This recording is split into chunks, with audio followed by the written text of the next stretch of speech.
Police in Houston say the 11-year-old victim was playing ding-dong ditch with friends when around 11:30 p.m. Saturday, they rang the doorbell of this house and ran off.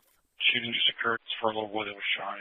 Police say a witness saw a man run out with a handgun, firing 2 to 3 shots, hitting the boy in the back. I think they were able to run for about a block before he lost consciousness and dropped in the street.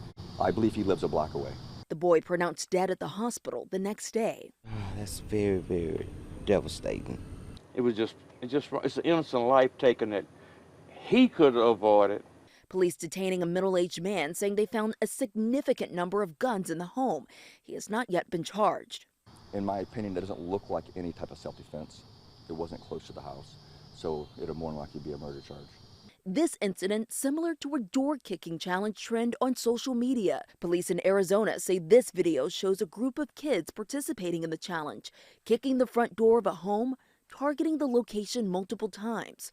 Other doorbell pranks have turned deadly. Earlier this year, a Virginia man was charged with fatally shooting a high school senior whose friends said they were playing ding-dong ditch, allegedly kicking in the door.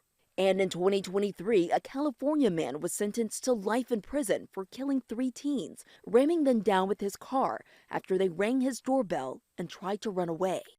Morgan Norwood, ABC News, New York.